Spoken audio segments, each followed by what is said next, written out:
मेरे पीछे रिपीट कर सकते हो। अनर्पिता चरीम चिरा करुण्य अवतीर्ण कलौ समर्पयितुम् उन्नतोज्ज्वल रसाम् स्वभक्ति श्रियम् हरिपुरद सुन्दरत्युति कदम्ब सन्दीपितः सदा हृदय कंदरे स्फुरतु सचिनंदनः।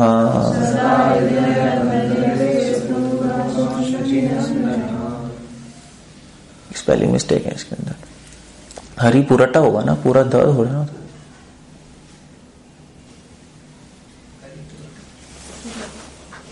पता नहीं इसमें कैसे। एनीवे, अनुवाद। श्रीमती सची देवी के पुत्र के नाम से विख्यात वे महाप्रभु आपके हृदय के अंतरतम कक्ष में दिव्य रूप से विराजमान हो। पिघले सोने की आभा से दीप्त व कलयुग में अपनी अहेतु की कृपा से अपनी सेवा के अत्यंत उत्कृष्ट तथा दीप्त आध्यात्मिक रस के ज्ञान को जिसे इसके पूर्व अन्य कोई अवतार प्रदान नहीं कर सका या प्रदान करने के लिए अवतीर्ण हुए। ये क्या हिंदी है क्या है? कुछ समझ आया? पुरानी ये तो हिंदी, ये तो मतलब सेंटेंस भी कंप्लीट नहीं, अजीब सा ही है ये तो। Anyway I will explain. ओम अज्ञानातिमिरन्दस्य ज्ञानांजन शलाकया उन्मिलितं येन तस्मै श्री गुरुवे नमः। श्री प्रभुपाद की जय। ये श्लोक चैतन्य चरितामृत का आदि लीला का पहला श्लोक है और प्रभुपाद ने इस पर परपट नहीं लिखा है बाय द वे, बस स्टिल क्योंकि फेमस श्लोक है और इंपॉर्टेंट है इसलिए हम इस पर डिस्कस कर रहे हैं। ये श्लोक आई थिंक रघुनाथ दास गोस्वामी या रूपा गोस्वामी, उनमें से किसी की कंपोजिशन है। उन्होंने श्लोक लिखा है और कृष्णदास कविराज गोस्वामी ने उनका श्लोक अपनी चैतन्य चरितामृत में इंक्लूड किया है, फर्स्ट चैप्टर के 4th वर्स में। और कृष्णदास कविराज गोस्वामी हर अध्याय के अंत में कह रहे हैं रूपा रघुनाथा पदे नहीं जा रहा श्याम। रूपा और रघुनाथ के चरणों में मैं शरण चाहता हूं, उनकी ही कृपा से राधा कृष्ण की प्राप्ति होगी। सॉन्ग में भी लिखा है रूपा रघुनाथा पदे होए व्याकुति तब वहां बोझा वो से जुगला प्रीति। नरोत्तम दास ठाकुर कह रहे हैं आई थिंक कि रूपा रघुनाथ के चरणों में जब आकर्षण होगा तब राधा कृष्ण समझ आएंगे, वरना राधा कृष्ण के पास टाइम्स, उनके लीलाओं को समझना संभव है जब तक हम रूपा रघुनाथ के चरण रज अपने सर पे स्वीकार नहीं करते। भक्ति संत सरस्वती ठाकुर ने भी जब अपनी लीला अंत कर रहे थे तो उन्होंने भी बोला कि हमारा गौड़ीय वैष्णव कर्तव्य है कि हम रूपा गोस्वामी और रघुनाथ दास स्वामी की टीचिंग्स पूरे संसार में उनका वितरण करें। और श्रील प्रभुपाद ने ऐसे ही किया। श्रील प्रभुपाद ने उनकी टीचिंग्स ली, जो कि मुश्किल है समझना। अगर आप ओरिजिनल संस्कृत पढ़ोगे तो मुश्किल है, अगर भक्ति रसमदा सिंधु पढ़ोगे ओरिजिनल संस्कृत में डिफिकल्ट है, इतनी आसान नहीं है समझना।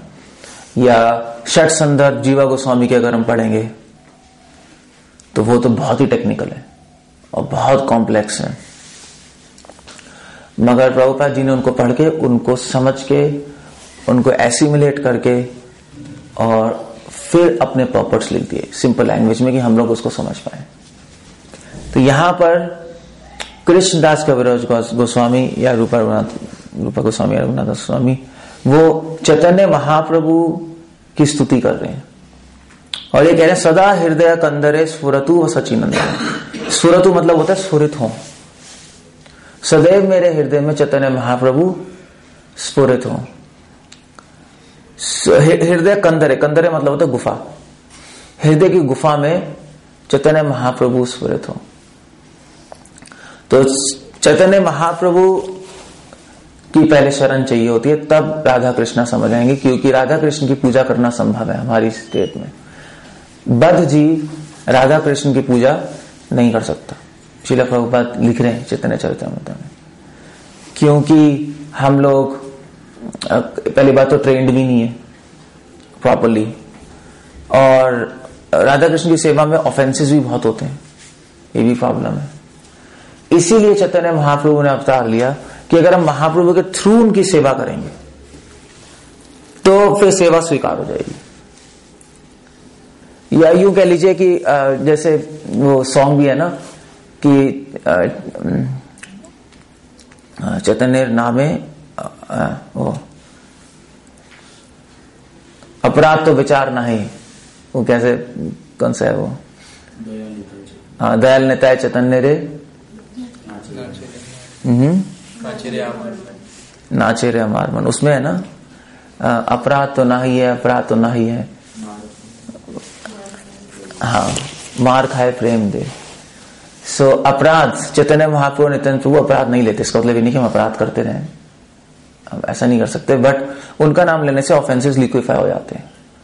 वो हमारी हेल्प करते हैं कि हम लोग राधा कृष्ण की सर्विस कर पाए। इसलिए इस श्लोक में प्रेयर्स की जा रही हैं कि वो हमारे हृदय में प्रकट हो, चैतन्य महाप्रभु और नित्यानंद प्रभु ऑफ कोर्स, क्योंकि उनकी कृपा से हम लोग अपराधों को पार कर जाएंगे और राधा कृष्ण की सेवा कर पाएंगे। क्यों ऐसा होगा? क्योंकि चैतन्य महाप्रभु ने अपनी टीचिंग्स में हमें बहुत इजीली समझा दिया कि प्रेम क्या है, वरना आज तक किसी ने प्रेम की डेफिनेशन भी नहीं दी थी, समझाने की बात तो बहुत दूर है। और जो व्रजवासियों का प्रेम है और प्रेम भगवान की सेवा कैसे करनी है उसके बारे में इजीली समझाया चैतन्य महाप्रभु ने हमें, अपने अनुयायियों के द्वारा, अपने आचार्यों, अपने भक्तों के द्वारा। तो इसलिए वो कृष्णा स्वामी लिख रहे हैं, अनार्पिता चरिम चिरात करुण्य अवतीर्ण कलऊ। चैतन्य महाप्रभु की ऐसी स्पेशलिटी क्या है, वो क्या देने आए हैं? उन्होंने प्रेम समझाया है, इसलिए यहां पे लिख रहे हैं अनर्पिता चरिम चिरात, जो कि अनअर्पिता, अनअर्पिता मतलब कभी नहीं दिया गया था, अर्पित मतलब देना, अनअर्पिता मतलब कभी नहीं, चरिम चिरात, चिरात मतलब बहुत लंबे समय से, जो बहुत लंबे समय से कभी दिया ही नहीं गया। रामानुजाचार्य, मध्वाचार्य, निम्बाकाचार्य, इतने बड़े बड़े महान वैष्णवाचार्य आके चले गए, मगर उन्होंने भी ये गिफ्ट नहीं दिया। भक्ति विनोद ठाकुर ने एक बुक लिखी है, नवदीप महात्म्य। तो भक्ति विनोद ठाकुर उस बुक में, भक्ति विनोद ठाकुर खुद एक आचार्य हैं, वो रिवील कर रहे हैं कि इन आचार्यों ने क्यों नहीं दिया, क्यों नहीं प्रेम के बारे में, क्यों नहीं प्रेम बताया संसार को, प्रेम होता क्या है। इन्होंने सिर्फ मोक्ष की बात की कि जीवन का लक्ष्य क्या है, मोक्ष। प्रेम की चर्चा की है थोड़ी बहुत अपने वर्क्स में, मगर वो भी छुपा के, क्लियरली सबको नहीं बताया जीवन का लक्ष्य क्या है, प्रेम है। महाप्रभु ने आके कहा जीवन का लक्ष्य मोक्ष भी नहीं है, प्रेम है, प्रेम देने आए हैं जो कभी दिया ही नहीं गया। अगर बात हुई भी तो छुपा के बात हुई। सो भक्ति ठाकुर अपनी नवदीप महात्म्य बुक में लिख रहे हैं कि ऐसा नहीं था कि उनको नहीं पता था प्रेम क्या होता है, मतलब रामानुजाचार्य को नहीं पता, ऐसा हो ही नहीं सकता, क्योंकि वो अनंत शेष के अवतार है, निम्बाकाचार्य सुदर्शन चक्र के अवतार हैं, और मध्वाचार्य वायुदेव के, हनुमान है खुद, भीम है। सो मगर भक्ति ठाकुर लिख रहे हैं कि भगवान ने, वो चैतन्य महाप्रभु से मिले जब नवदीप में आए, और चैतन्य महाप्रभु ने उनको बोला कि अभी समय नहीं आया है, ये काम मैं करूंगा, प्रेम देना मेरा काम है, वो मैं करूंगा, इसलिए तुम लोग इसकी चर्चा मत करो। भक्ति ठाकुर ने हमें स्पेशल रेवलेशन दी है, एक सीक्रेट बताई है।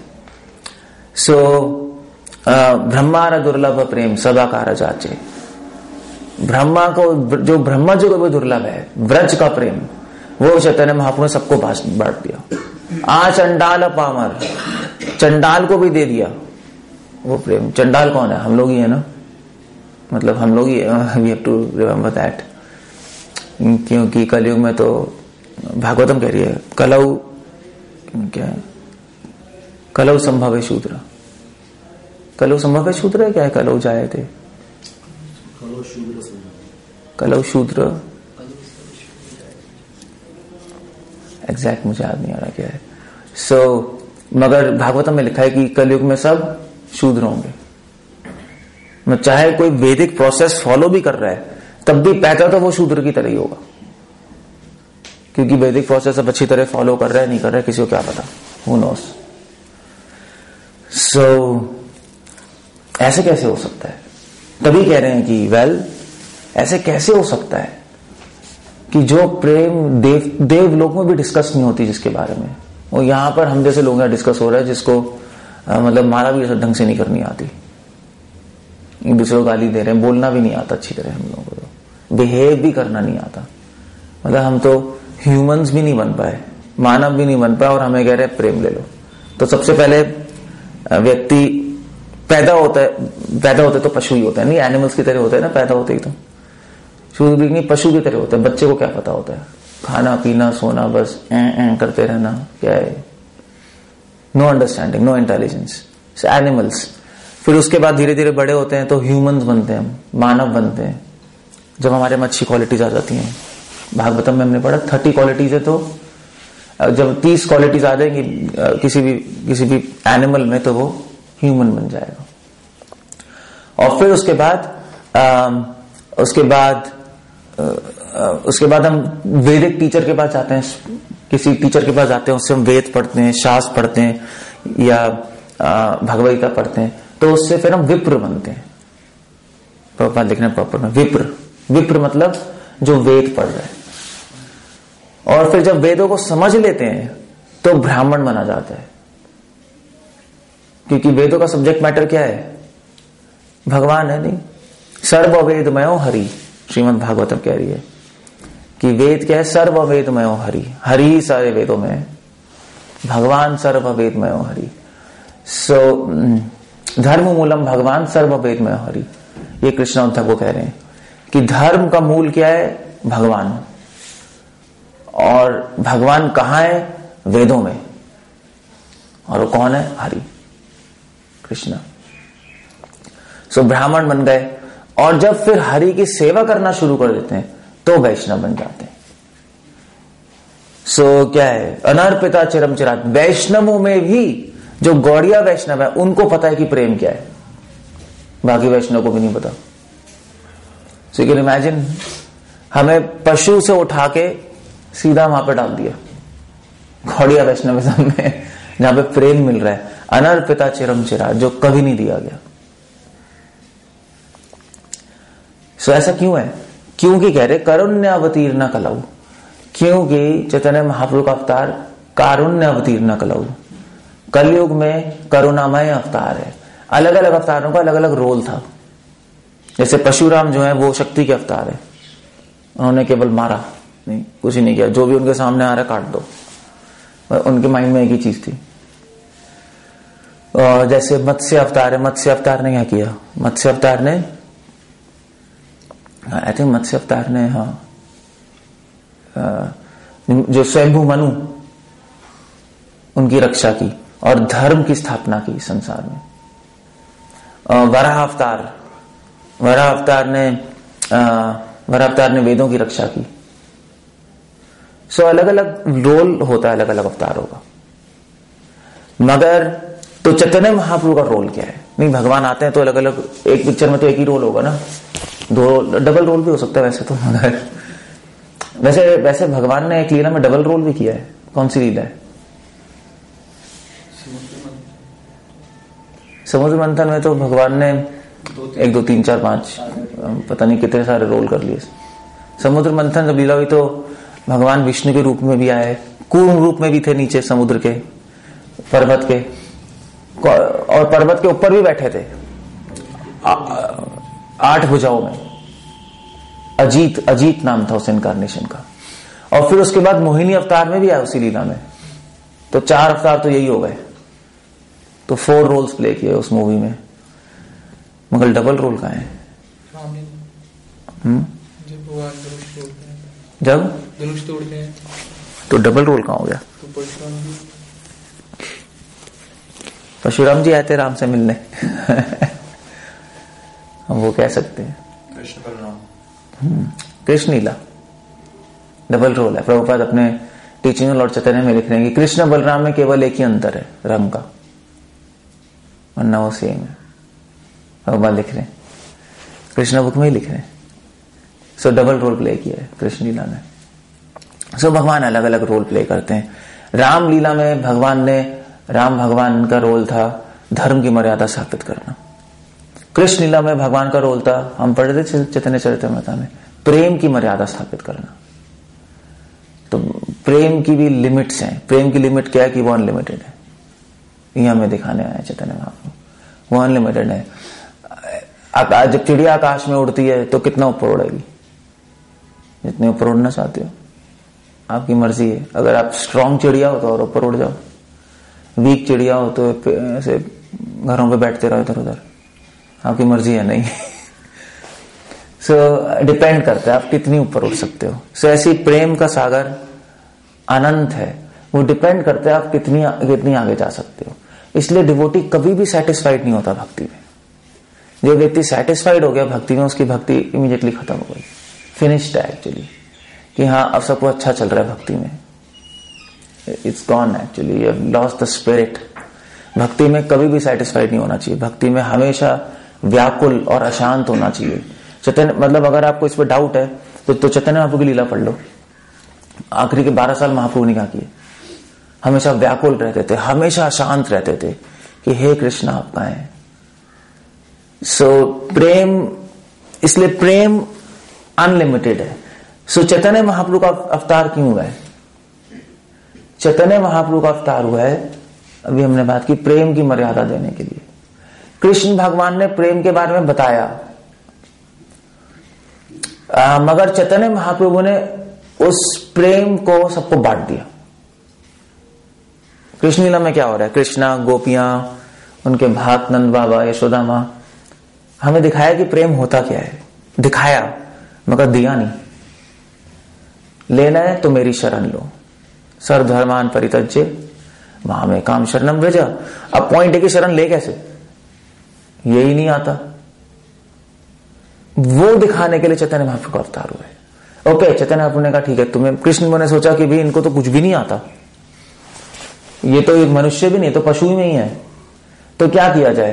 तो चैतन्य महाप्रभु ने कहा ठीक है, okay, I will tell you ABCD of शरणागति, और फिर मैं तुम्हें शेक्सपियर बना दूंगा, इंग्लिश सिखा के ग्रामर तक ले जाऊंगा, और you be the best person, प्रेम तक ले जाऊंगा। महाप्रभु नर्सरी क्लास से हमें सुपर स्पेशलाइजेशन लेवल तक ले जा रहे हैं, धीरे धीरे उंगली पकड़ के।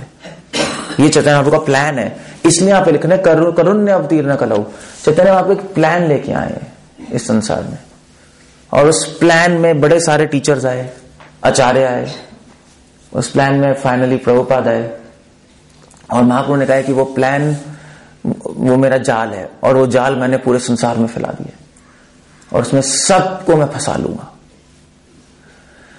बस एक आदमी नहीं, कुछ आदमी नहीं फंसेंगे। वो कौन है? हाँ, कपटी लोग। चैतन्य अपने कपटी लोग नहीं फंसेंगे बस। क्योंकि पता क्यों नहीं फंसेंगे? क्योंकि कपट क्या होता है? कपट होता है कि कपटी लोग क्या होते हैं, वो फंस जाएंगे जाल में, तो फंस जाएंगे, मगर प्रॉब्लम यह है कि वो हृदय में सोचते रहेंगे कि वेल, मैं मंदिर तो आ गया हूं, मगर मोटिव कुछ और होगा उनका। होंगे हमारे बीच में, मगर मोटिव कुछ और होगा। दिखाएंगे कि हम फंस गए, मगर एक्चुअली फंसे नहीं होंगे, अंदर ही अंदर से कुछ और प्लानिंग कर रहे होंगे। तो फिर कैसे फंसाओगे उस अंधे को? उसको फंसाएगी कैसे? नहीं, क्योंकि फंसा हुआ है मगर अंदर अंदर से कुछ और प्लान बना रहा है। इसलिए चैतन्य ने कहा कि कपटी व्यक्ति कभी नहीं फंस सकता। क्या करेंगे उसका? तो इसलिए यहां पे लिख रहे हैं करुण्य अवतीर्ण कलऊ। कलयुग में केवल एक ही रास्ता है, लॉर्ड चैतन्य। अगर आप और किसी संप्रदाय में चले भी जाओ, बाकी जितनी वैष्णव संप्रदाय है सब धीरे धीरे खत्म हो रही है। श्री संप्रदाय खत्म हो रही है, मध्वा संप्रदाय खत्म हो रही है। श्री संप्रदाय थोड़ा सा, वो लोग थोड़ी बहुत प्रीचिंग कर रहे हैं, मतलब वो भी प्रभुपाद की बुक्स पढ़ के उनको जोश आ गया प्रीचिंग करने का। उससे पहले श्री वैष्णव संप्रदाय प्रीचिंग नहीं कर रहे थे। अब मध्वा संप्रदाय वो भी डेड हो रही है। मगर मध्व संप्रदाय में एक स्वामी जी हैं, वो भी प्रीचिंग कर रहे हैं, और उनसे पूछा आप क्यों कर रहे हो? क्योंकि प्रभुपाद जी की बुक्स पढ़ी थी। उनको भी तो उन्होंने मतलब तो पुथी के मठ के स्वामी है, तो उन्होंने अपने फंक्शन में सबके सामने बोला कि अगर कोई व्यक्ति है जिसने कृष्ण भक्ति की रक्षा की है कलयुग में, तो वो शिला प्रभुपाद है। जो हम 800 साल से नहीं कर पाए, वो प्रभुपाद ने 30 साल में कर दिया। सो प्रभुपाद कोई ऑर्डिनरी व्यक्ति नहीं है, एक्चुअली स्पेशल ही है, क्योंकि भक्ति विनोद ठाकुर ने प्रिडिक्ट ही किया था 1986 में कि कोई स्पेशल व्यक्ति पैदा होने वाला है। 1896 में कि स्पेशल व्यक्ति पैदा होने वाला है, भगवान का कमांडर, तो पूरे संसार में भक्ति फैला देगा। और 1896 में किसका बर्थ हुआ? शिला प्रभुपाद। सो करुण्य अवतीर्ण कलहु, चैतन्य महाप्रभु ने अपनी करुणा अपने भक्तों में भी डाल दी और उनके थ्रू काम कर रहे हैं। सो ये भगवान की करुणा ही है, नहीं कि भगवान चैतन्य महाप्रभु अभी भी प्लानिंग कर रहे हैं कि किस तरह ये मूवमेंट आगे फैलेगा और किस तरह हम दूसरों को प्रेम बांट पाए। सभा कहा जाते, सबको हमें प्रेम बांटना है। प्रेम बांटने के लिए एटलीस्ट उनको समझाना भी है कि प्रेम तक पहुंचे कैसे, अब बांटोगे कैसे। सो धीरे धीरे पहले उनको DYS, फिर उसके बाद PYS, फिर उसके बाद CYS, फिर उसके बाद LYS, व्हाटएवर, जो कुछ भी करो, कोर्सेज करा के या पढ़ा के धीरे धीरे ऊपर उठाने उनको।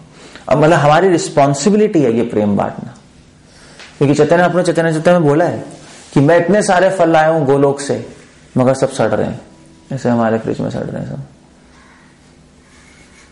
इतने सारे फल हो गए, इतने सारे लोगों ने इतने सारे फ्रूट दे दिए और कैसे खाएं? तो कुछ खराब हो जाते हैं। सो ऐसे महाप्रभु बड़े सारे फल लाए, फ्रिज में रखे होंगे, और महाप्रभु ने कहा मेरे पास कोई बांटने वाला ही नहीं है। सो महाप्रभु ने अपने डिवोटीज को कहा तुम बांटो जल्दी जल्दी, वरना सब सड़ जाएंगे। सो महाप्रभु फल लेके आए हैं, हमारी रिस्पॉन्सिबिलिटी है कि हम उसको बांटे। तो ऐसे नहीं कि करुण्य अवतीर्ण कलहु पढ़ के अब हम क्या करें, महाप्रभु ने वो दिया है जो कभी किसी ने नहीं दिया, इतने दयालु हैं कि उन्होंने हमें प्रेम दिया है, तो हमारा अब हम क्या करेंगे, एक फल दे दीजिए हम भी खा लें। Well that's not the point. ये श्लोक पढ़ के हमें नहीं सोचना चाहिए सिर्फ you have to eat that fruit. फल पहले आपको खुद खाना ही पड़ेगा, क्योंकि अगर आप खुद नहीं खाओगे तो आपका मन भी नहीं करेगा बांटने का। नहीं, कोई सेल कर रहा है कोई चीज, वो कहेगा बांट दो, ओके पता नहीं यार क्या है, एंथुसियाज्म नहीं आएगा ना। अगर आपने खुद खाया होगा तब कहोगे ऐसे गिव मी, मैं बांटूंगा उसको। जैसे बुक डिस्ट्रीब्यूशन है, तो कहने का मेरी बुक्स डिस्ट्रीब्यूट करो, मैंने इतनी सारी बुक्स लिखी हैं, उसको डिस्ट्रीब्यूट कर दो। तो अब बुक्स डिस्ट्रीब्यूट आप कर सकते हो, मगर और उत्साह आएगा अगर उन बुक्स को पढ़ के पढ़ा होगा। श्रील प्रभुपाद ने खुद ने बोला है कि मेरे डिवोटीज को मेरी बुक्स भी पढ़नी चाहिए, क्योंकि पढ़ेंगे तब और मन करेगा डिस्ट्रीब्यूट करने का। सो ठीक है, हम अभी डिस्ट्रीब्यूट कर रहे हैं, प्रेम प्रीचिंग कर रहे हैं, लोगों को समझा रहे हैं और उसको उनको प्रेम तक लाने की कोशिश कर रहे हैं। ऑफ कोर्स इससे ये भी पता लगता है कि हमें करना क्या है। जैसे हम उस दिन डिस्कस कर रहे थे कि हमें खिचड़ी नहीं बांटनी, या हमें खाना नहीं बांटना है लोगों को, या हॉस्पिटल नहीं खोलना है, हमें क्या बांटना है, हमें प्रेम बांटना है। That's a total different story. और उसके लिए टाइम नहीं है, क्योंकि लोगों का जीवन बहुत छोटा है। 20 साल तो आपको इसी में लग जाएंगे चैंटिंग को ठीक करने में, यही करने में लग जाएंगे आपको। मतलब 10 साल बाद आपको पता लगेगा मैं एक हरे हरे मिस कर रहा हूं। ओके आई ये क्या हुआ, 10 साल हो गए। हम पूरे तमोगुण में हैं, एब्सोल्यूट तमोगुण में। तो हमें खुद भी पता नहीं लग रहा हम क्या है। Actually we are bunch of nonsense. पैदा हो गए हम किसी तरह, पता नहीं, हम अनवांटेड हैं, पैदा भी नहीं होना चाहिए बट पैदा हो गए बाई चांस।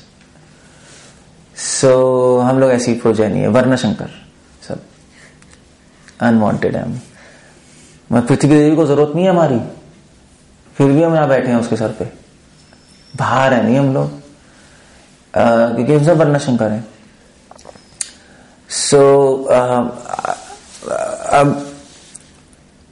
अब हम लोग तो हम जैसे लोगों को प्रेम देना है, मतलब पहुंचाना है वहां तक। अब ये बहुत बड़ा टास्क है, ये इजी टास्क नहीं है। इसलिए कहा जाता है कि करुणा करना बड़ा मुश्किल होता है। मारना काटना तो फिर भी आसान है। परशुराम जी का जॉब फिर भी इजी था। आपको लगेगा यार वो लीला तो बहुत मुश्किल थी, ये लीला तो आसान है, नाचो गाओ और धूम उड़ाओ, क्या कहते हैं, धूम मचाओ, व्हाटएवर इट इज, प्रेम बांट दो। आसान नहीं है। परशुराम में, अगर आप परशुराम की लीला में होते ना तो आपका जॉब फिर भी इजी होता, उनकी सेवा करना। वो तो अपने एक्स, वो था ना, पार्श्व से मार रहे थे ना, तो वे आपको पकड़ाते थे, ट्रेनिंग देते थे, चलो लग जाओ। तो पंजाब इनको तो बड़ा मजा आता, पंजाबी डिवोटीज को तो सोनियाल काट कूट के खत्म कर देते, या आपके झारखंड के लोग भी। Yes, so that's okay, easy service, ज्यादा सोचना नहीं है, गले काटते जाओ। सो वो इजी है। वहां उन लीलाओं में सेवा करना ज्यादा आसान है। जो यू सी ये कॉन्ट्रडिक्टरी है। जिस लीला में भगवान ने करुणा नहीं की, उस लीला में सेवा करना आधा आसान है, अगर आप सोच के देखो तो। जैसे बुद्ध अवतार है, अगर आप बुद्ध भगवान के पैदा होते और उनके मूवमेंट में पार्टिसिपेट कर लेते और उनकी सेवा करनी होती तो आसान था, या इतना मुश्किल नहीं था, क्योंकि उसमें ऐसी करुणा नहीं है। उसमें तो आपको मेडिटेशन में बैठना है, शांति शांति शांति, यूनिट शांति वहां पर। ओम मणि पद्मने हम, that's all you will be chanting something. Buddha ने पता नहीं क्या किया था एग्जैक्टली। तो बस ठीक है, आप रह रहे हो, बुद्धम शरणम गच्छामि, संघम शरणम गच्छामि, धम्मम शरणम गच्छामि, या कोई बोलना होता और फिर वो बजाना होता, क्या होता है, रॉड सा टिंग टिंग टिंग, हो गया बस आराम से। अभी बहुत आसान है, ज्यादा कोई मुश्किल नहीं है। मगर जिस लीला में भगवान कृपा करते हैं, उसमें पार्टिसिपेट करना बहुत मुश्किल है। दैट्स द मोस्ट डिफिकल्ट, क्योंकि हमारा जॉब कृपा लेना नहीं है, हमारा जॉब एज अ सेवक उस कृपा को लेके बांटना है। अगर सतयुग में चैतन्य महाप्रभु का अवतार होता कृपा बांटना, तो वो आसान होता। अब ये लीला भी भगवान ने कलयुग में की है, यहाँ पे कृपा बांटनी है ऐसे लोगों को जो कृपा लेने को तैयार है ही नहीं। वो भी बड़ी अजीब सी बात है। इसलिए कहा जाता है कि शास्त्र में लिखा सत्यमेव जयते, लिखा है नहीं लिखा है, मगर सत्य की स्थापना करने के लिए लड़ाई भी करनी पड़ती है। इतना आसान नहीं होता सत्य की स्थापना करना। हम कह सकते हैं सत्यमेव जयते, मगर स्थापना करके दिखाओ सत्य की। भगवान को धर्म की स्थापना के लिए युद्ध ही करना पड़ा ना, महाभारत का युद्ध। एक धर्म सत्य ही तो है, और क्या है, और प्रेम परम सत्य, सत्यम परम धीमहि। तो धर्म की स्थापना करने के लिए इतनी बड़ी लड़ाई हो गई, करोड़ों लोग मर गए।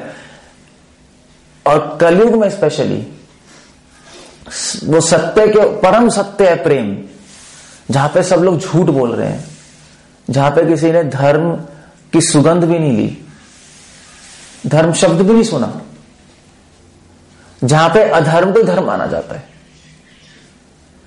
ऐसी सिचुएशन में हमें उसको प्रेम देना है। लो अब कैसे दोगे?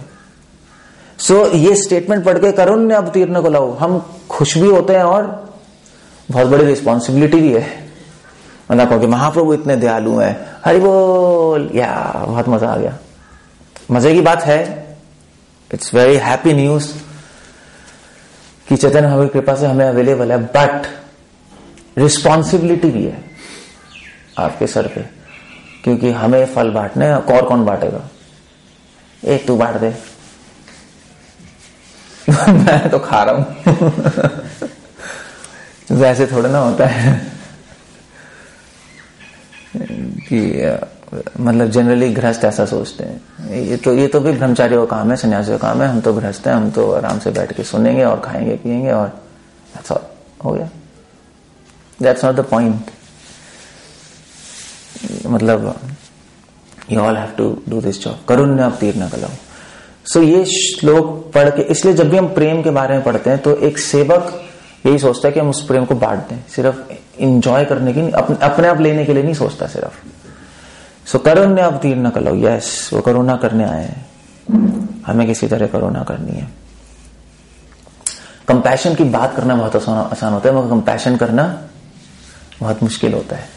कंपैशन समझते हैं ना, करुणा की बात करना बहुत आसान है, करुणा करना बहुत मुश्किल है। चैतन्य महाप्रभु को भी कई स्टेप्स लेने पड़े करुणा करने के लिए।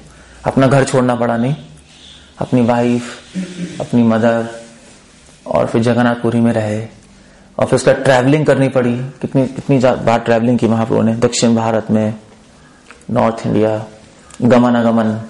और ट्रैवलिंग में इतने सारे प्रॉब्लम, उस टाइम तो प्रॉब्लम, उस टाइम कहीं डाकू थे, जंगली जानवर थे, रास्ते नहीं थे, लॉट ऑफ प्रॉब्लम। सो उस टाइम भी प्रीचिंग बहुत डिफिकल्ट थी। सो अभी भी इसलिए चैतन्य इसलिए हमारे लिए भी वही है जॉब। तो हमें भी किसी तरह लोगों की हेल्प करनी है। इसलिए कह रहे करुणा अवतीर्णा कलऊ, कलयुग में, कली मतलब कलह के युग में।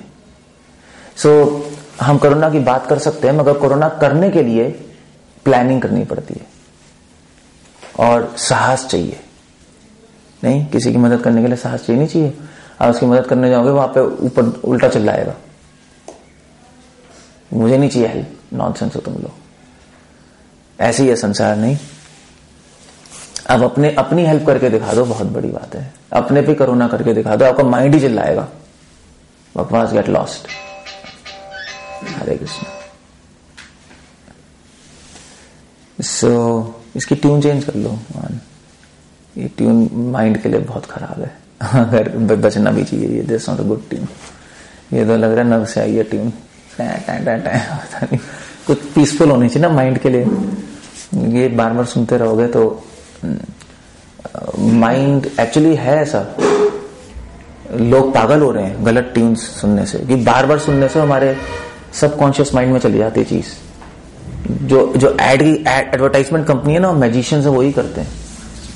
आपको पता नहीं लगेगा, मगर एड के बीच में 1/8 सेकंड के लिए कुछ चीज डाल देंगे, वो आपके माइंड में चली जाएगी, और इस तरह से हम एक्सप्लॉइट करते हैं लोग। सो बहुत इंपॉर्टेंट है कि ये मतलब हमारे चारों तरफ चीज थोड़ी, पहले हम जंगली हैं और जंगली बन जाएंगे ऐसी चीजों से ना। There can be problems, be in at least mode of goodness. So मैं कह रहा था कि कंपैश करुणा करने के लिए कुछ करना पड़ता है, बैठ के नहीं होती, सिर्फ बात करके नहीं होती। You have to work hard. किसी की हेल्प करने के लिए बहुत मेहनत करनी पड़ती है। श्रील प्रभुपाद को कितनी मेहनत करनी पड़ी। नहीं, प्रभुपाद से ज्यादा कंपैशनेट कौन है? प्रभुपाद से ज्यादा करुणा किसने की है? और प्रभुपाद को इतनी मेहनत करनी पड़ी।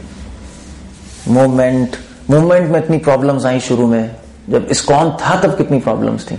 मतलब आसान नहीं था। हम लोग समझते हैं ऐसे इस्कॉन मूवमेंट हो गया, प्रभुपाद को इतने सारे फॉरेन डिवोटी से डील करना पड़ा, और सब एक नंबर के क्रेजी, हिप्पी से आ रहे हैं। मतलब मैं अभी वहां पे था, कहाँ था मैं, लगुना बीच। तो वहां पे एक डिवोटी है, प्रभुपाद के डिसाइपल है, प्रभुपाद दास। तो उनके घर हम रहे थे, ऐसे हम लोग गए थे थोड़े टाइम के लिए। तो मैं पूछ रहा था उनसे कि आप बताइए प्रभुपाद जी के बारे में। तो वो कहते कि मैं उस टाइम था जब प्रभुपाद की वो दुकान थी। कौन सी थी वो? हाँ, तब मैं था, तब मैंने ज्वाइन किया था। तो हॉवर्ड और ब्रह्मानंद और ये सब उसी टाइम आते थे, लड़के। तो मैं भी आता था, मैं भी लड़का था उस टाइम मैं भी यूनिवर्सिटी में था। तो मैंने कहा अरे आप तो मतलब इनिशियल डेज के हो गए बंदे। सो मैंने कहा बताओ प्लीज हमें कैसे था, क्या था। तो उन्होंने कहा था भाई ऐसा है कि मैं क्या बताऊं कि ये जितने भी जो थे, ब्रह्मानंद, स्वरूप महाराज, स्वरूप दामोदर महाराज, सतस्वरूप महाराज, कह रहे थे सॉरी टू से बट एक नंबर के क्रेजी लोग थे।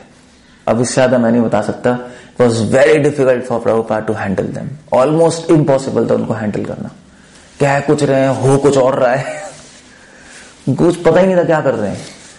सो उन्होंने कहा था कि बहुत मुश्किल था, और स्पेशली अमेरिकन्स बहुत ज्यादा वो वाइल्ड होते हैं, वाइल्ड मतलब पागल सन की होते हैं वो लोग, कुछ भी कर सकते हैं कभी भी।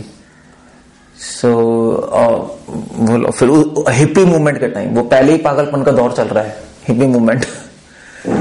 सो जितनी भी माता जी थी उस टाइम जिन्होंने ज्वाइन किया, सब पैशनेट एक नंबर की। इम्पॉसिबल था, वो खुद ही नहीं कंट्रोल कर पा रही थी अपने आप को। सो कैसे प्रभुपाद ने कैसे किया, मगर फिर भी प्रभुपाद ने सोचा कि मुझे उनकी हेल्प करनी। इसलिए कंपैशन करना इतना आसान नहीं है कि आपने आके लेक्चर दे दिया और कंपैशन हो गया। It's not that easy. दुनिया को रियली में करुणा करने सैक्रिफाइस चाहिए उसके लिए। सैक्रिफाइस, तभी तो बड़े बड़े महान ऋषियों ने त्याग किया नहीं किया, तब जाके किसी की हेल्प कर सकते हो। प्रभुपाद ने घर छोड़ दिया, हार्ट अटैक्स हो गए, अमेरिका चले गए प्रभुपाद। और वो बता रहे थे कि प्रभुपाद रोज, ऑलमोस्ट रोज, ये कहते हैं हार्बर पता है ना, जहां से शिप जाते हैं, ऑलमोस्ट रोज जाते थे वहां पर पता करने के लिए कि कब शिप वापस इंडिया जा रहा है। मतलब वो रोज ही सोचते थे वापस चला जाओ, ये तो इम्पॉसिबल है करना, सब पागल है यहां तो। मतलब वो खुद भी मतलब प्रभुपाद ऐसे सोच रहे थे। ही वॉज नॉट कॉन्फिडेंट थे प्रभुपाद, तो ऑफकोर्स भगवान के एम्बेसडर ही हैं, but at the same time Prabhupada को भी लग रहा था कि कैसे होगा, क्या होगा यार, ये तो इम्पॉसिबल है। वो सोच रहे चलो वापस चलते हैं, हो गया। सो वहां पे बैठ के प्रभुपाद देखते रहते थे कब शिप जा रहे हैं इंडिया, क्या हो रहा है, फिर वापस आ जाते थे। बट सी कंपैशन प्रभुपाद की मगर एक डिटर्मिनेशन थी, क्या कि लोगों पे कृपा करनी है। क्यों? क्योंकि करुण्या अवतीर्ण कलो, क्योंकि चैतन्य महाप्रभु करुणा करने आए हैं, हम उनके सेवक हैं, हम उनके मिशन में पार्टिसिपेट कर रहे हैं, तो हम फिर वापस नहीं जा सकते सेवा किए बिना। मगर वो करने के लिए बहुत डिटर्मिनेशन चाहिए, जैसे प्रभुपाद की डिटर्मिनेशन है, और बहुत सैक्रिफाइस चाहिए, बहुत सैक्रिफाइस चाहिए। You have to sacrifice may be your self also, तब हेल्प कर सकते, क्योंकि प्रॉब्लम्स भी तो आती हैं जब आप दूसरे की हेल्प करोगे, 1000 प्रॉब्लम आएंगी। तो कई लोग सिर्फ बात ही करते रहते हैं, हेल्प नहीं करते जेन्युइनली कंपैशन नहीं करते। कंपैशन की बात तो कर सकते हो, मगर रियल में करना बड़ा मुश्किल है। तो उसके लिए आपको टेंशन भी लेनी पड़ेगी। अब जैसे मान लीजिए एक टेम्पल को चलाना कंपैशन ही तो है एक तरह से, मतलब मैनेजमेंट की जॉब है। तो डिवोटीज को संभालना क्या कंपैशन ही है, ये उनको उनकी लाइफ को लीड करना या उनके लिए अरेंजमेंट करना कि वो भगवान की भक्ति कर पाए, मगर बड़ा मुश्किल जॉब है। किसी को लीड करो, वो कुछ कह रहा है, वो कुछ कह रहा है, वो कुछ कह रहा है, लड़ाइयां हो रही हैं, दिमाग खराब हो रहा है। सो वो दिमाग खराब करना एक पार्ट है करुणा करने का। प्रभुपाद के सर में बहुत दर्द होता था ऑफन, और कितना दर्द होता था कि प्रभुपाद को तंबाकू खाना पड़ता था। लेकिन इमेजिन, वो हुक्का नहीं होता, वो प्रभुपाद कभी कभी लेते थे और तंबाकू खाते थे। अब कहोगे ये क्या है, तो कहीं डिवोटीज ने पूछा प्रभुपाद ये क्या, आप तंबाकू, आप तो रूल रेगुलेशन ब्रेक कर रहे हैं, नो इंटॉक्सिकेशन। तो प्रभुपाद ने कहा कि तुम भी ले सकते हो। उन्होंने कहा मैं तो ये क्या है, उन्होंने कहा जब मेरी तरह प्रचार करोगे तब। वो सर में दर्द लेना पड़ा, क्योंकि आप इतना बड़ा मूवमेंट कैसे चलाओगे, हेल्प कैसे करोगे लोगों की। 4 लोग होते तब तो सर में दर्द हो जाता है, यहां पे करोड़ों लोग हैं, हर आदमी लेटर लिख रहा है, उसकी ये प्रॉब्लम, उसकी ये प्रॉब्लम। फिर बीच में तो प्रभुपाद को निकालने का प्लान कर रहे थे, प्रभुपाद को निकाल दिया मूवमेंट से। प्रभुपाद को न्यूज मिल रही है, आप प्रभुपाद आप निकल गए मूवमेंट से। वो कह रहे हैं मैं मूवमेंट से निकल गया। मतलब ऐसी ऐसी चीजें हो रही थी। It was real funny stuff going on. So इसलिए हम पढ़ तो सकते हैं जो कभी किसी ने नहीं दिया। एटलीस्ट भगवान कृष्ण ने ये सोचा अपने माइंड में कि वो दूंगा जो कभी किसी ने नहीं दिया, मगर साथ साथ भगवान कृष्ण को पता था कि इट्स अ डिफिकल्ट जॉब। भगवान के लिए तो कोई डिफिकल्ट जॉब नहीं है, बट जो बाद में आएंगे उनके मिशन में पार्टिसिपेट करना उनके लिए डिफिकल्ट होगा। बट एनीवे जो नीडफुल है वो करना पड़ेगा। सो ही डिड करुण्या अवतीर्ण कलौ समर्पयितुम उन्नत उज्ज्वल रसाम स्वभक्ति श्रियम। चैतन्य महाप्रभु ने हमें दिया, क्या दिया, करुणा से दिया क्या, उन्नत उज्ज्वल रसाम। चैतन्य प्रभु ने हमें रस प्रदान किया।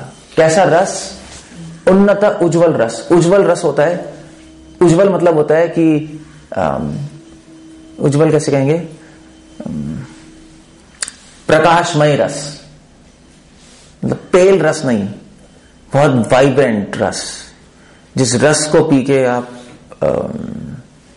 जैसे वो नहीं होता, क्या कहते हैं, माजा पी के आप हवा में उछल जाओगे, नहीं दिखाते नहीं है स्प्राइट, दैट्स टेस्ट वो होता है, वो ऐसा कहते हैं टेस्ट ऐसा है, टिंगलिंग टेस्ट कि आप पागल हो जाओगे। ऐसा रस जिसमें उज्ज्वल मतलब आप पागल हो जाओगे, ऐसा रस देने आए, व्रज का प्रेम देने आए। उन्नत मतलब टॉप मोस्ट, उन्नत मतलब माधुर्य रस। व्रज के प्रेम में भी ना दास्य, ना साख्य, ना वात्सल्य, सीधा माधुर्य।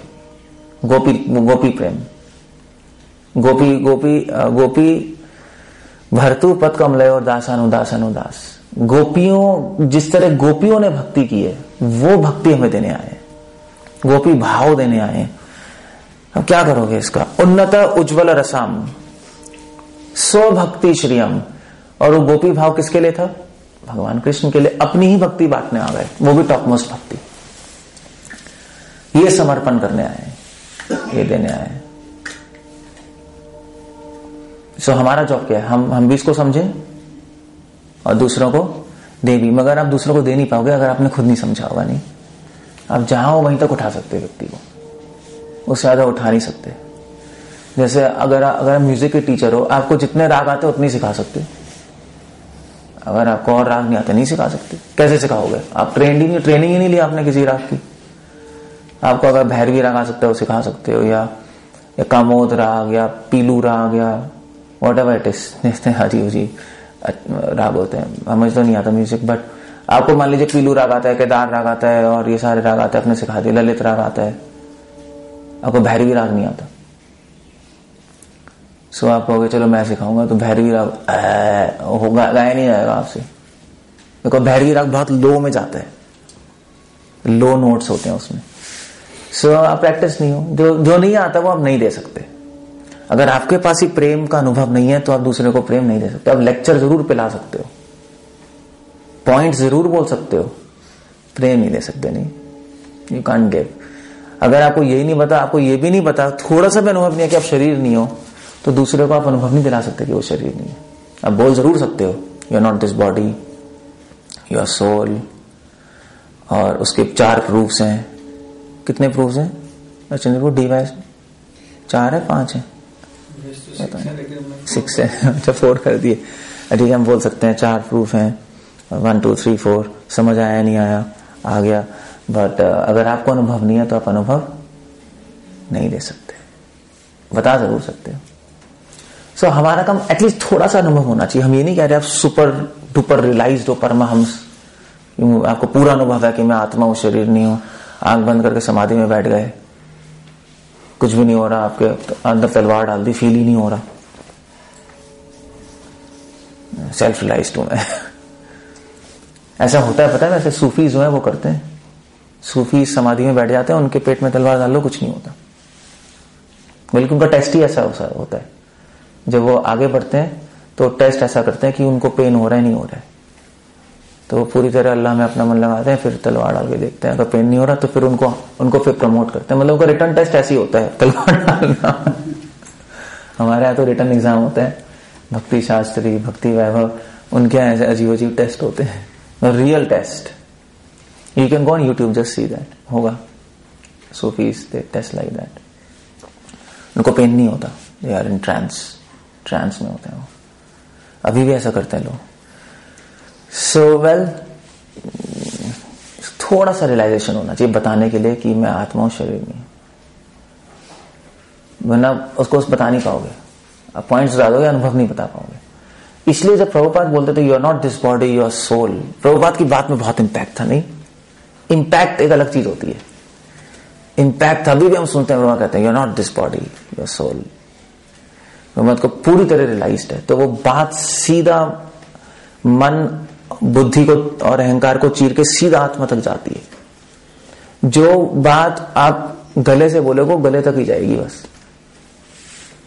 जो मन से बोलोगे उसके मन में जाएगी, जो बुद्धि से बोलोगे उसकी बुद्धि में जाएगी, जो आत्मा से बोलोगे उसकी आत्मा में जाएगी। बस ऐसे ही है, और कुछ नहीं हो सकता उसका। इसीलिए हमारा जॉब यह है कि हम उन्नत उज्ज्वल रस जो महाप्रभु देने आए उसको थोड़ा सा रियलाइजेशन करें। थोड़ी सी रियलाइजेशन होनी चाहिए। समुद्र पीने को नहीं कह रहे आपको, उसकी एक बूंद तो पी लो, एक बूंद थोड़ी सी चखी होनी चाहिए। वरना आप क्या करोगे, कैसे करो ना करोगे, आप कर ही नहीं सकते, कंफ्यूज जाओगे, फिर आप उल्टी फुल्टी चीजों में फंस जाओगे, डिविएशन में, इधर उधर चीजों में फंस जाओगे आप। जो इस्कॉन में इनफैक्ट अभी हो रहा है, तो फालतू की चीजों में फंसे पड़े हैं। मतलब योगा सिखा रहे हैं भक्ति सिखाने के बजाय, और उसके बाद रथ यात्रा पे डांस हो रहे हैं, पिक्चरों की डांस, पिक्चरों के गानों पर। यू कैन इमेजिन, ऑस्ट्रेलिया में रथ यात्रा हुई, वहां एक और हुई, पिक्चरों के गाने पे, वो कौन सा, और वो भी बॉलीवुड की पिक्चर में गाने हो रहे हैं। क्यों? क्योंकि हम अट्रैक्ट करना चाहते हैं लोगों को। एब्सोल्यूट नॉनसेंस है, एब्सोल्यूट क्रेजी आइडिया है। वो भी रथ यात्रा में जगन्नाथ जी सामने है, वो गा रहे हैं वो मेरा सैया आ गया, पता नहीं क्या सॉन्ग था, इतना गंदा सॉन्ग था, और उस पर नाच रहे। तो क्या है ये सब क्या हो रहा है? प्रॉब्लम क्यों है? क्योंकि उन लोगों को, जो लोग ऐसा कर रहे हैं, आई थिंक उनको 0.01 भी रियलाइजेशन नहीं है प्रेम की, नहीं है। 0.01 रियलाइजेशन भी नहीं है कि कंपैशन क्या होता है। बोल रहे हैं प्रेम और कंपैशन, लव एंड कंपैशन, मगर कोई रियलाइजेशन नहीं है। प्रभुपाद को रियलाइजेशन, इसलिए प्रभुपाद आके कह रहे हैं यू रास्कल। कह नहीं रहे, क्यों कह रहे हैं प्रभुपाद? अगर प्रभुपाद का प्रेम नहीं था क्या? एटलीस्ट गौड़िया मठ वाले उस टाइम कहते थे प्रभुपाद जी को कि ये इनको तो कोई प्रेम नहीं है। सारे नहीं, कुछ बहुत अच्छे डिवोटी जो थे गौड़िया मठ में, कुछ लोग, क्योंकि गुरु भाई है ना, गुरु भाई में तो थोड़ा सा द्वेष हो ही जाता है, तो कहते थे इनके तो प्रेम नहीं है, प्रभुपाद तो बिजनेसमैन थे, इनकी किताबें में तो सिंपल चीजें लिखी हैं, इनको क्या पता प्रेम। बट प्रभुपाद बोल रहे हैं, प्रभुपाद रास्कल बोल रहे हैं, प्रभुपाद कह रहे हैं तुम प्रभुपाद के हिंदी लेक्चर सुन लो, आप कभी नहीं सुनोगे फिर दोबारा से मतलब हर स्टेटमेंट में गाली है। नहीं, प्रभुपाद के हिंदी लेक्चर सुने बोला आपने, सुने ही है हिंदी लेक्चर्स, मैंने भी सुना। मैं कहा भैया क्या हो रहा है? प्रभुपाद हर स्टेटमेंट में बोल रहे हैं कि कह रहे हैं क्या था कि वो साला क्या जानेगा भगवान को, वो पान वाला साला कमीना हरामजादा है, पता नहीं क्या बोल रहे हैं प्रभुपाद तो कह रहे हैं सारे भोगी ये सब सोते रहते हैं, खाते रहते हैं, पीते रहते हैं, सब पशु हैं, सब साले सुअर बनेंगे। प्रभुपाद हिंदी में ऐसे बोल रहे हैं और वो भी इतने सारे इंडियंस बैठे हैं, मतलब इंडियंस के सामने ऐसा बोलना, दैट्स अ बिग थिंग, क्योंकि इंडियंस को पहले डाइजेस्ट नहीं होता। इंडियंस के माइंड में सेंट की पिक्चर कुछ और है ना, संत की पिक्चर कुछ और चल रही है। वो बिल्कुल अजीब सा मिक्स था। बट प्रभुपाद ऐसा क्यों बोल रहे थे? क्योंकि प्रभुपाद को पता था कि अर्जेंसी है ये। प्रभुपाद रियलाइज थे कि भैया शरीर नहीं हो, आत्मा हो, सुन लो भाई। इसलिए प्रभुपाद को पता था कि कई लोग नहीं मानेंगे, प्रभुपाद को पता था जेन्युइन आदमी आ जाएगा जिसको समझ आ जाएगा भैया ठीक कह रहे हैं, जरूरी है जानना है, वरना तो गए हम काम से।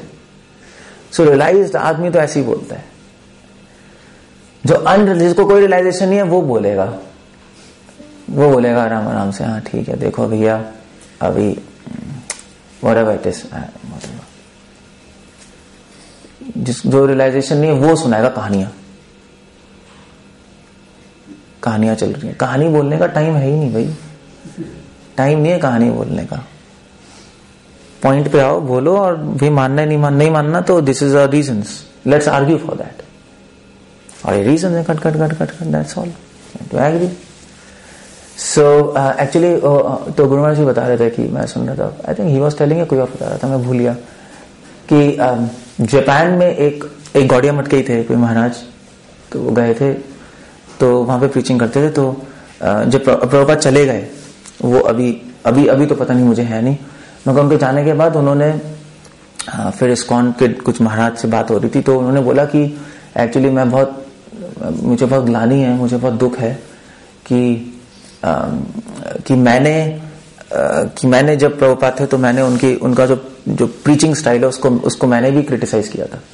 प्रीचिंग स्टाइल को क्रिटिसाइज किया था मैं भी कहता था कि ये क्या है, ये तो गाली देते रहते हैं लेक्चर में, ऐसे बोलते रहते हैं, थोड़ी करुणा होनी चाहिए, आराम से बोलना चाहिए, प्रिय बोलना चाहिए, और ऐसे लाइक दैट नहीं, ये सारी चीजें मत बोलो। तो मगर उन्होंने कहा कि मेरी एक्सपीरियंस ये इतने सालों का प्रीचिंग करने का कि अगर आप ऐसे बोलोगे कुछ नहीं होने वाला। 10 लोग जुड़ जाएंगे, 20 जुड़ जाएंगे, 50 जुड़ जाएंगे, पूरे संसार को आप नहीं बदल सकते। ऐसे पूरे संसार को बदलने के लिए तो फोर्स चाहिए। मगर इसका मतलब ये भी नहीं है कि आप हर टाइम दूसरे की बैंड बजाते रहो, गाली देते रहो हर एक को, दैट्स नॉट द पॉइंट। मगर पॉइंट ये है कि अपने गोल से हम फोकस ना छोड़ें, गोल पे फिक्स्ड रहना है हमें, और ये भी समझ आना चाहिए कि अर्जेंसी है, ये अर्जेंट सिचुएशन है, इमरजेंसी। प्रभुपाद अपनी बुक में लिख रहे हैं कि इमरजेंसी है, प्रभुपाद लिख रहे हैं। टाइम का है, कितने सारे लोग नर जा रहे नहीं जा रहे, और क्या करोगे उनको। भक्ति सिद्धांत सरस्वती ठाकुर प्रभुपाद जी गुरु, वो जब जगन्नाथपुरी में थे, भक्तिनाथ ठाकुर थे, तो भक्तिनाथ ठाकुर ने कहा ठीक है तुम टीचिंग करो। तो वो अपने घर के सामने, जो अभी मठ बन चुका है गौड़िया मठ, अपने घर के सामने खड़े होकर रोड पे लोगों का कॉलर पकड़ के बोलते थे कि ये भगवान कृष्ण भगवान है, आत्मा परमात्मा नहीं है, पकड़ पकड़ के बोल रहे थे। और तो लोग उनको धक्का देके पीछे कर रहे थे, चल निकल जा, हट इधर हट। मगर वो कह रहे थे भैया सुन लो, रास्ता रोक कर पकड़ के, क्या गलत हो तुम लोग। तो भक्तिनाथ ठाकुर ने कहा भैया ऐसा है कि सब लोग अगेंस्ट हो गए थे भक्ति शांता के, सब सोच रहे थे अब इसको हम प्लॉट करके खून कर देंगे, मार देंगे। तो भक्तिनाथ ठाकुर को पता लग गया है, तो बड़ी अजीब सिचुएशन हो गई। उन्होंने कहा विमल प्रसाद था ना नाम भक्ति शांत को, अभी तो मायापुर जाओ, अभी जप करो, महाप्रभु से कृपा मांगो पहले, और फिर देखते हैं क्या होगा। You go. Then he went and 9 साल उन्होंने चैंटिंग की, तब फिर मिशन शुरू हुआ। उसके बाद भी ऐसा नहीं कि लोग नहीं मानना आते थे। भक्ति शांता सरस्वती ठाकुर ने कहा था कि अभी भी लोग मेरा खून करना चाहते हैं। उनको हर्निया था एक्चुअली, भक्ति शांत को हर्निया पता है ना सबको, हर्निया तो पता होगा ना। तो डिवोटीज ने कहा आप ऑपरेशन करा लो, उन्होंने कहा ऑपरेशन नहीं करा सकता मैं, मुझे ऑपरेशन के वक्त ही मार देंगे लोग। इस डर से उन्होंने ऑपरेशन नहीं कराया, उन्होंने कहा कि ये मार देंगे। ये पहले बहुत कुछ चल रहा था, प्लॉट्स चल रहे थे मारने के, कई बार कोशिश भी की थी मारने की, मगर बच गए। करुणा करने के लिए रिस्क लेनी पड़ती है, नहीं ऐसे नहीं आती बैठे बैठे, एक लेक्चर दे दिया हो गया, दूसरा लेक्चर दे दिया हो गया, वहां चले गए लेक्चर हो गया, और प्रसाद खा लिया, ठीक है, दैट्स ऑल राइट। और जब रियली में करुणा करनी है, इट्स नॉट इजी, आसान नहीं है। रिस्क, डिटर्मिनेशन, संकल्प और प्रॉब्लम्स आपको लेनी पड़ेंगी, ऐसे प्रभुपाद ने ली। समर्पित उन्नत उज्ज्वल रसाम स्वभक्ति श्रियाम हरिपुरत सुंदर द्युति कदम व संधि पिता पिता। ये क्या संधि पिता, ये तो हिंदी ही इन्होंने क्लट टाइप, इतनी सारी मिस्टेक्स हैं इसके अंदर। एनीवे, तो वो कह रहे हैं कि इस तरह से वही हरि, वही कृष्णा जो चैतन्य महाप्रभु के रूप में प्रकट हुए हैं, वो चैतन्य महाप्रभु मेरे हृदय में भी प्रकट हो। मेरे हृदय में प्रकट हो का मतलब कि उनका प्लान, उनका मिशन मुझे भी समझ आए, और मैं भी उनके मिशन में थोड़ा बहुत जो भी पार्टिसिपेट कर सकता हूं करूं, ये करना है और क्या। बस पूरे उत्साह के साथ चैतन्य महाप्रभु का मैसेज प्रचार करो, और दूसरों, खुद भी प्रेम प्राप्त करने की कोशिश करो, दूसरों को भी प्रेम दो पूरे उत्साह के साथ। और जो भी रिस्क है ले लो, कोई प्रॉब्लम नहीं है। क्या होगा, ज्यादा से ज्यादा क्या होगा, कितने साल जी लोगे आप लोग, मतलब क्या हो जाएगा, कितने साल जियोगे, 100 साल?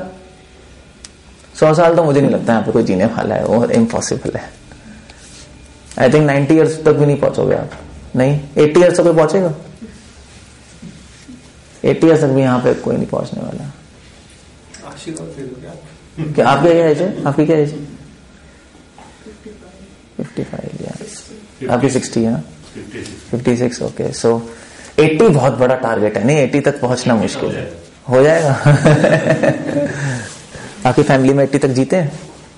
नहीं, तो फिर पता कितनी लाइफ थी उनकी, वो तो बीमार रहते थे, मुश्किल है। अगर फैमिली ट्रेडिशन में 80 तक चल रहे हैं लोग, फादर तब होता है, अदरवाइज 80 भी बहुत बड़ा टारगेट है आज के, मतलब लोग 70, 75, 70 के बाद तो बिल्कुल आप बैग बन जाओगे, और 76, 70 तो फिर प्रॉब्लम है। क्या है, मतलब मे बी 70 तक मे बी मैक्सिमम जियोगे, क्या है आप लोगों के लिए 15 साल और है बस, देन यू आर डेड, आप नहीं होगे दुनिया में। और उसके पहले आपको प्रेम प्राप्त करना है। So what you are doing? आप कर क्या रहे हो? Wasting time. मतलब बहुत बड़ा टारगेट है ना, सिर्फ 15 साल में प्राप्त करना है। इसलिए अब जब मरना ही है भाई फाइनली, तो आप अपनी पूरी शक्ति लगा दो। क्या अल्टीमेटली तो मरना ही है ना, और क्या होगा, सब कुछ छूट ही जाएगा और क्या हो सकता है। सो टेंशन की कोई बात नहीं है, just do what ever is required, अपना बेस्ट कर दो। ज्यादा से ज्यादा कोई आके गोली मारेगा ना, अगर लड़ाई हो गई, ये हो गई, आपने रिस्क ले लिया, वो कर लिया, तो गोली लगेगी तो बहुत अच्छा है, बूढ़े होके नहीं मरना पड़ेगा, बीमारी में बूढ़े होके हाय हाय करके। और अच्छा, वो डाल्टनगंज में वो कौन था जिसको गोली लगी थी, कौन है वो? विकास। एक डाल्टनगंज में डिवोटी, उसको गोली लगी थी, पता नहीं 3 बार गोली, 2 बार गोली लगी, क्या है? एक बार ही लगी उसके पेट में, तो उसकी गोली लगी थी। तो मैं उसको जा रहा था, मैंने उससे पूछा, यार तू बता तुझे दर्द हुआ था नहीं हुआ था? गोली लगी थी, ऐसे ही पूछ रहा था मैं कि गोली लगने पे दर्द होता है नहीं होता है, एक्सपीरियंस क्या था तेरा, लगती है तो कैसा लगता है? तो पहले तो उसको समझ नहीं आया, उससे मैंने कहा एक्सपीरियंस क्या था, क्योंकि अब हमें तो एक्सपीरियंस नहीं गोली लगने का, तो पिक्चर में देखते हो आप एग्जैक्टली क्या होता है। तो उसने बोला एक्चुअली जब गोली लगी थी मुझे लगा था कोई गरम चीज घुसी थी अंदर, बस गरम सी चीज कोई घुसी, ऐसे एकदम से कोई सुई या कोई रॉड गरम कर दो, बिल्कुल वो अंदर घुसी, और भाई इतना ही, उस टाइम मुझे कोई दर्द नहीं हुआ, कुछ दर्द नहीं हुआ। उसने कहा ऑपरेशन के बाद दर्द हुआ था, कोई दर्द नहीं हुआ। गोली से मरना अच्छा है क्या है, 2-3 गोली लग जाएगी यार, मर गए on the spot, finish, that's all, story खत्म। वरना हॉस्पिटल में पड़े हो आप, बूढ़े, नल ट्यूब्स लगी हैं, दवाइयां खा रहे हो, आपके रिश्तेदार आ रहे हैं, कह रहे हाय कि ऐसा कैसे हो गया, हम बहुत दुखी हैं, आपको भी पता वो दुखी नहीं है। सब ड्रामा, कुछ कर भी नहीं सकते, कुछ भी नहीं कर सकते, दुखी तो होते हैं, वहां आके दुखी होते हैं, ऐसे ही होता है। फिर अब वृंदावन में आप पड़े हो हॉस्पिटल में, वो कह रहे हैं दुखी है, फिर आप बेहोश हो गए, जैसे ही बेहोश है आपको दिल्ली ले गए, वहां अपोलो हॉस्पिटल में मर गए, पूरे लाइफ वृंदावन में बैठे हो, मरे अपोलो हॉस्पिटल। होने ऐसी बात है, आपसे कितना ही वृंदावन में रह लो, आप लैंड करोगे दिल्ली के हॉस्पिटल में, 100% कोई वृंदावन में नहीं मरता। हाँ, मेरी नानी जो थी वो वृंदावन में रहती थी, मरी नोएडा। अच्छा, ऐसे मैंने कई केसेस देखे हैं। अब बीमार हो गए तो होश उड़ेंगे, फिर क्या करोगे आप? फिर अब आओगे वहां पे हॉस्पिटल में, वृंदावन में तो अच्छे हॉस्पिटल है नहीं, क्रिटिकल केयर है नहीं, अभी 2-3 उन्होंने हॉस्पिटल्स खोले, बट ऐसा क्रिटिकल केयर नहीं है, आप आओगे वहां मर जाओगे बस, that's all. So it's not easy, इसलिए टाइम बहुत कम है। चैतन्य आपको कृपा तो करने आए, मगर कृपा लेने के लिए भी एलिजिबिलिटी, कृपा लेने के लिए भी शक्ति होनी चाहिए, है नहीं? अगर मान लीजिए आपको कोई कहे कि मैं दान देने आया हूं, कितना दान दे रहे हो? 1000 करोड़, आप ले लोगे? आपको दे रहा है, अभी दे रहा है कोई 1000 करोड़, ले लोगे? आप सोचो, पहले सोचना पड़ेगा, भाई रखूंगा कहां? तो बैंक में कैसे, बैंक में रख नहीं सकते, छुपा के कहां रखेंगे? तो टेंशन ही हो गई नहीं, और किसी को पता लग गया तो अगले दिन ही आपका खून हो गया 100%।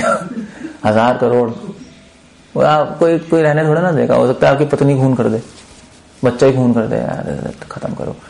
इट्स डेंजरस प्रपोजल, आप संभाल नहीं पाओगे उसको, 1000 करोड़ को।